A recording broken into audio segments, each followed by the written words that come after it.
All right, welcome everyone. I'm excited to be here again for the third time in a few months, and really excited to introduce a couple people to you, one of which has been an integral part of us for a very long time now, but really showed me a lot of growth over the last couple of years, and then for sure in the last few months, and I want to commend him on the job that he did in the interim role, following a really rough stretch and then through the playoffs for us. And then I also want to reintroduce John Wallace. He was with us for 3 years, has been gone for the last 3 up in Minnesota. Really blew me away kind of to see his growth, both as an executive and as a person. And I'm really excited to pair these two guys together because I think they have really complementary skill sets. They're going to serve this organization incredibly well moving forward. So that being said, we'll open it up to questions.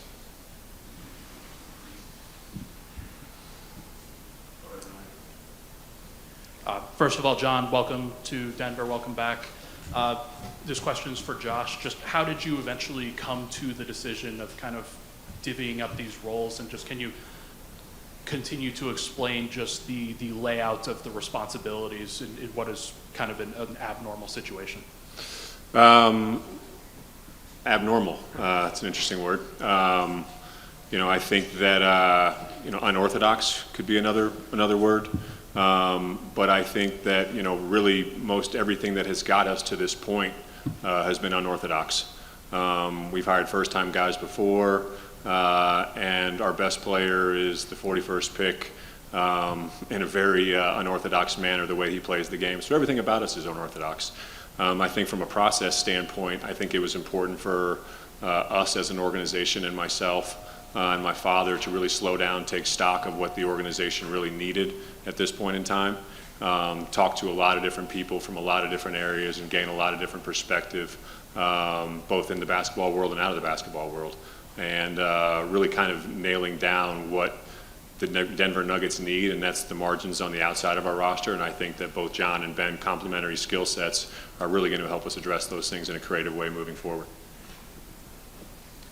Also for Josh, just sort of, can you shed some light on sort of how this system will work in terms of how the basketball decisions are made, who is on the phone with other teams in terms of negotiating on trades, contracts for free agents or extensions, that sort of stuff? How does kind of the layout of this system? I think that they both will. I think that, from the outside looking in, sometimes people have a false sense of how things actually go down in the professional sports world. Sometimes that's owner talking to owner, sometimes that's president talking to president, that's basketball operations staff talking to basketball operations staff. There's a lot of different ways that deals get done in the NBA, and a lot of that is through relationships. And I think that our organization has great relationships at all levels throughout the league, and we'll continue to have different conversations in different ways with different teams, with different people. For Ben and for John, what do you guys feel like your strengths are? What will you be bringing to these new roles? I'll start off. First of all, I want to say thank you to Mr. K, Josh, and Ben for trusting me with this position, and everyone else who's welcomed me back to start this off. But to answer your question, I think for me, just my relationships with the guys, relationships around the league, I think the collaboration that we'll bring as a group and kind of being able to galvanize that is going to help me, obviously add to my strengths here and to kind of empower the individuals that we already have in place. Yeah, first off, I just want to say thank you to Mr. Kroenke and Josh for believing in me. When I got this internship in 2005, I felt like I hit the jackpot, so you can imagine how I feel now. In terms of skill sets, as an intern, I did every job here, and I ended up going to law school, learning about the cap and contracts, managing people. I was the GM at the Gold, so I feel like just us two together in terms of collaboration will be really healthy. This is for John. Welcome back. You were around the team for quite a bit. You've observed them even when you were in Minnesota. What is your roster philosophy building around Nikola Jokic? What things, if you can identify the most important things the team lacks now that they need to add? Well, I think Josh hit on it already, where we have to be really conscious of the margins. We've got to be very deliberate, and obviously the time is now. With Joker, it's obviously a generational talent, and how he helps out and how he elevates the level of play of so many people around him.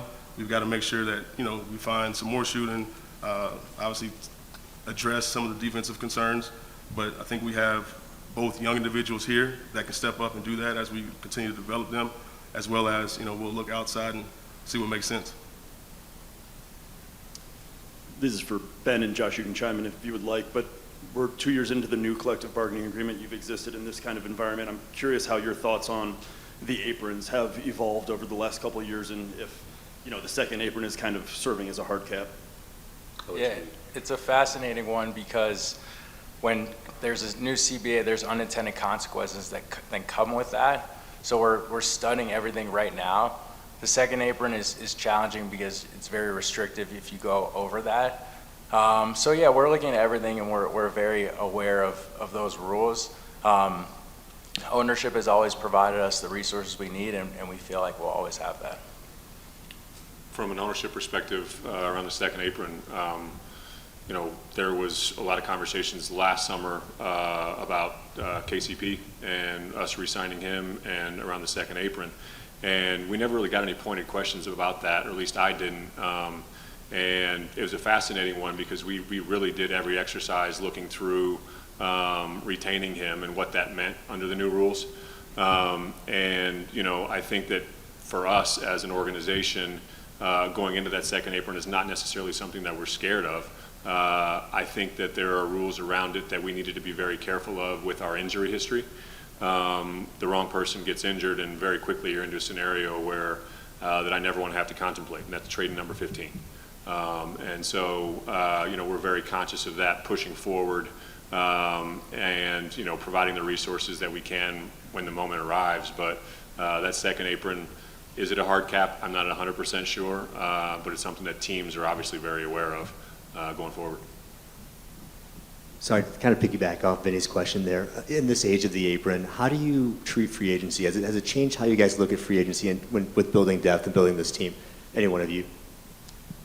I think it's important to hit on the margins more than ever, but you're hard capped at certain situations, so you just have to be aware of what you spend and how that affects, essentially where you're hard capped at. And to add to that, with the skill sets, Coach Ottoman is such a creative coach, and to give him more tools to add to that toolbox to allow him to complement the guys that we have. We have to remember there's a core group here that won a championship a couple years ago.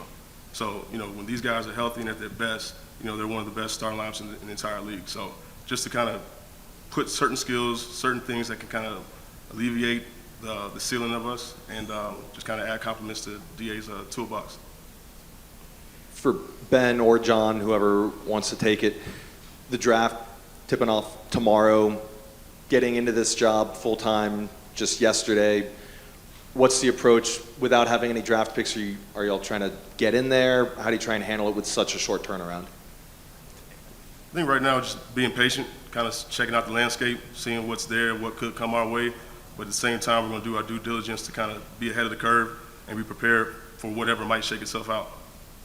And to add to that, we have a great group of front office people that we've been working around the clock before John started. So we feel very comfortable with the draft, and we're always going to be aggressive looking at getting a good player. You guys keep mentioning the margins, talking about depth, specifically for John. Just plans for Strother, Watson, continuing to develop the young guys. Well, they're good players. Obviously the easiest way to develop is time. And so I think over the past couple of years, they've gotten more experience. They played in real games and real situations. So we have, the utmost confidence in them.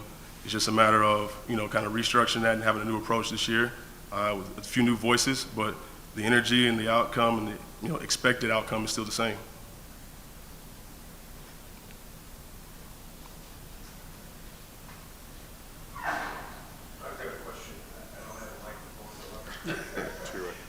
Wondering, all three could answer, what kind of a role do you envision for Deron Holmes? Is he a power forward? Is he a center? How important will he be to the team next season? I think he's probably both. I think that for him to come back, we want to not rush him back from his injury, and we'll just allow him to take his time. But he's playing summer league, and we're not going to put pressure on him coming back. But we expect him to be healthy and ready to go then. Yeah, we got the environment that's going to be able to facilitate his growth. I mean, the age of positionless basketball and the type of system that we play, he has actual skill sets with his shooting, with his rim protection, with his mobility, to where we're going to be able to highlight the way he plays and let him get more comfortable just getting those reps at this point. This question is for both Josh and Ben. Just, you guys have obviously been around Nikola. You probably, I would expect, be looking to offer him an extension over the course of this summer. Do you expect to be offering that, and do you expect him to accept it? We're definitely going to offer it. I'm not sure if he's going to accept it or not, because we're also going to explain every financial parameter around him signing now versus signing later.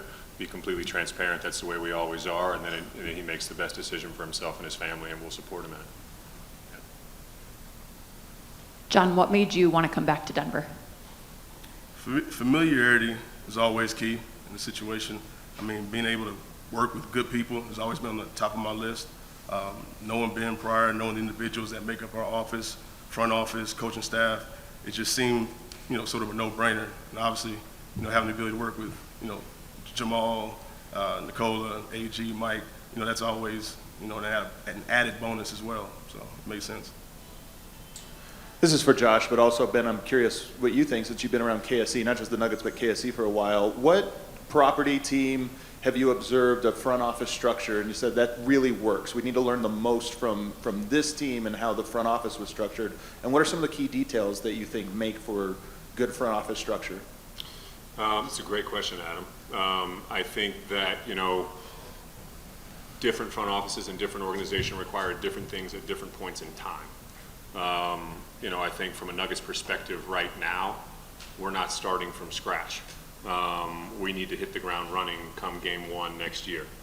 And so from an organizational standpoint, I would say, every team and every one of our teams in our umbrella is slightly different. The Rams are structured slightly different than Arsenal, and Arsenal is structured slightly different than the Avs, and the Avs are structured slightly different than the Nuggets.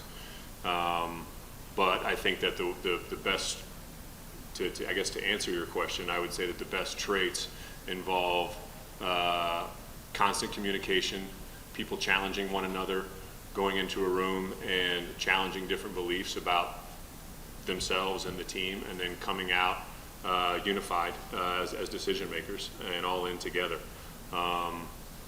Just thinking back to the last 12 months on the Avalanche side, I think that Joe and Chris did a phenomenal job navigating a difficult situation with Mikko Rantanen.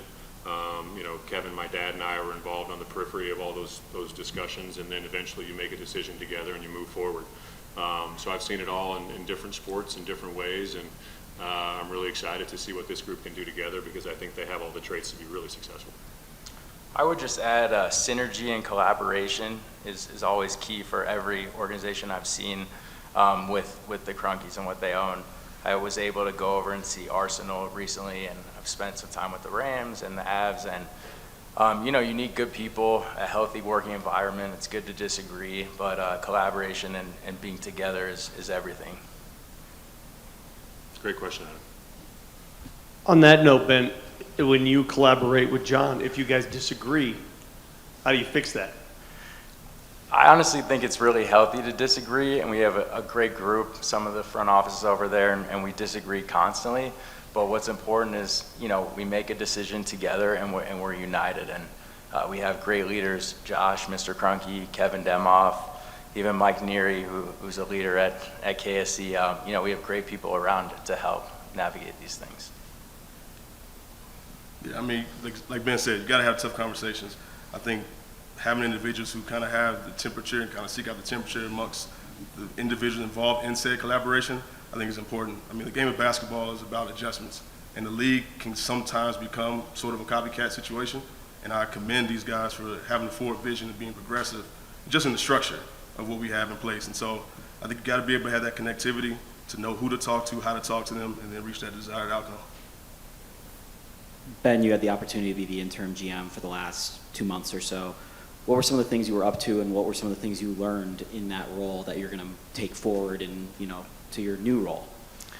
Yeah, to be honest, I didn't know what it would be like, and then when I got in the chair, I felt really comfortable, and I think I was around Masai Ujiri for his first time here, Tim Connolly, Calvin Booth, all first-time GMs, all very successful. And I felt really prepared, and it kind of surprised me because I didn't know what it would be like.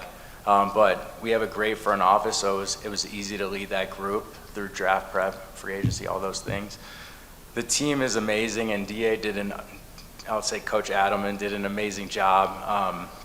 And I just felt like it was easy for me to help support the group, and that's all I was trying to do.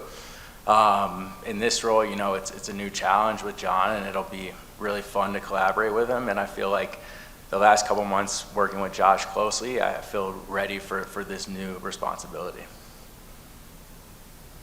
For any of you, I guess, that you guys have 3 roster spots open right now. Are you looking at bringing back any of those 3 guys that lead to those openings, or are you kind of trying to use what you can in those spots to add to the roster with newcomers? I think it's too early to speak on all that, to be honest, but we're looking at everything, and we're always going to look at everything and be aggressive to make the best roster we can.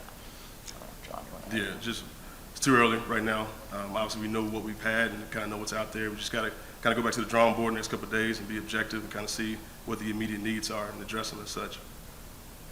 Josh, what kind of input did you ask for or did you receive from Jokic or from Adelman on these 2 guys getting the job? And then for Ben and John, have you had any initial conversations with both Adelman or Jokic so far? You know, I think I knew where most everybody in the organization stood, just not speaking to job responsibilities, but where they stood with both these guys personally. I think they're 2 unbelievable human beings that have no ego, and so, you know, we'll start there for sure. They also have incredible skill sets.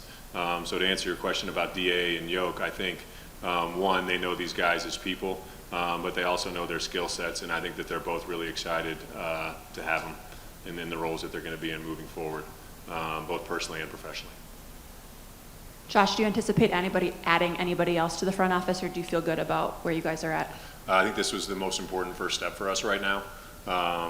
Talked to a lot of people. We have a lot of ideas about how we can continue to strengthen the front office, but I think it's important for me and us to acknowledge how much talent we have in there right now. I think it's been great to re-engage with some of those guys that have been, you know, we have scouts in from out of town right now, all in for the draft, and so adding John to that mix is, I can already tell it's going to work well. And for myself, you know, I think I trust both these guys, and I'm going to be in constant communication with them both. Matt Brooks, Nugggets.com. Nice to meet you both. This is for John and Ben. Culture and the family atmosphere has been a big part of this organization. How do each of you see yourselves adding to that and potentially influencing it? Again, it goes back to the familiarity aspect, just kind of knowing what these guys need and what they want in terms of resources and playing into that. You know, we'll have conversations with each of the players, you know, outside of here, one-on-one, just kind of, hey, reintroduce ourselves, kind of see what the outlook is and what their expectations are, as well as what do they need from us. And then that, I think, speaks back to the aspect of staffing and just, you know, from the overall standpoint of where we want to go as a team, we'll take that into consideration. And just to keep supporting them and their families as much as we can, like we always have. John, I'm Vinny Benedetto. Having the kind of viewpoint of being here and then leaving for a few years and returning and looking at the roster, is there one skill that you see the roster as a whole kind of lacking? Not necessarily lacking. I mean, you have to look, obviously, at what you've done, where you are now. The West specifically has gotten younger and it's gotten deeper. So obviously depth is one of those things that you have to address. I think the IQ is so high here. The positional size is so high here. I think you're further along than what you think you are. I think now it's just adding a few more pieces that can just give these guys, honestly, some rest. I mean, you can't control the injuries, you can't control things, but again, it goes back to controlling what we can control, and that's just adding the individuals that fit this culture and fit this style of play. Josh, I know we've asked you a couple times sort of about your role and hands-on, hands-off, when to be those 2 things. Now that you have this sort of structure in place, is there anything different about your role with sort of these titles, these 2 executive VPs as opposed to sort of the title system with the GM before, or do you see it as fairly similar? I think I can probably cite one of my answers from a previous day here with everyone was, I think in times of transition, I need to be a little bit more hands-on. And so I'm going to be around quite a little bit, as these guys are kind of assuming their roles, making sure things are moving smoothly. But at a certain point, I'm not saying I let go of the rope, but you have to let people do their jobs. And my role with the Nuggets is not a daily one. And so these guys, I'll be checking in with them, probably, every few days, weekly. And then as the season starts, the cadence of those conversations changes based on kind of what's going on. So, no, I'm just excited to get to work with these two guys. Like I said, I think they complement each other really well, and I'm excited to see them continue to grow. Last questions? Adam. This one's for John. Minnesota's kind of had Denver's number for the last year or so. So Easy. So I'm just curious if you feel the team had identified something in Denver that you could exploit, and what those things maybe were and how you can address them. I mean, who am I to speak to that? In this forum, yes and no. I think Anthony Edwards is he's a generational talent. I mean, the type of pressure that he put and the way he played, you have to commend that. Sometimes it's not your night. I say that's not a knock on Denver, it's not a knock on Minnesota, but again, it goes back to that depth thing. So we're going to reassess some things and try to get some more pieces in here to be prepared for whatever we may face on a nightly basis.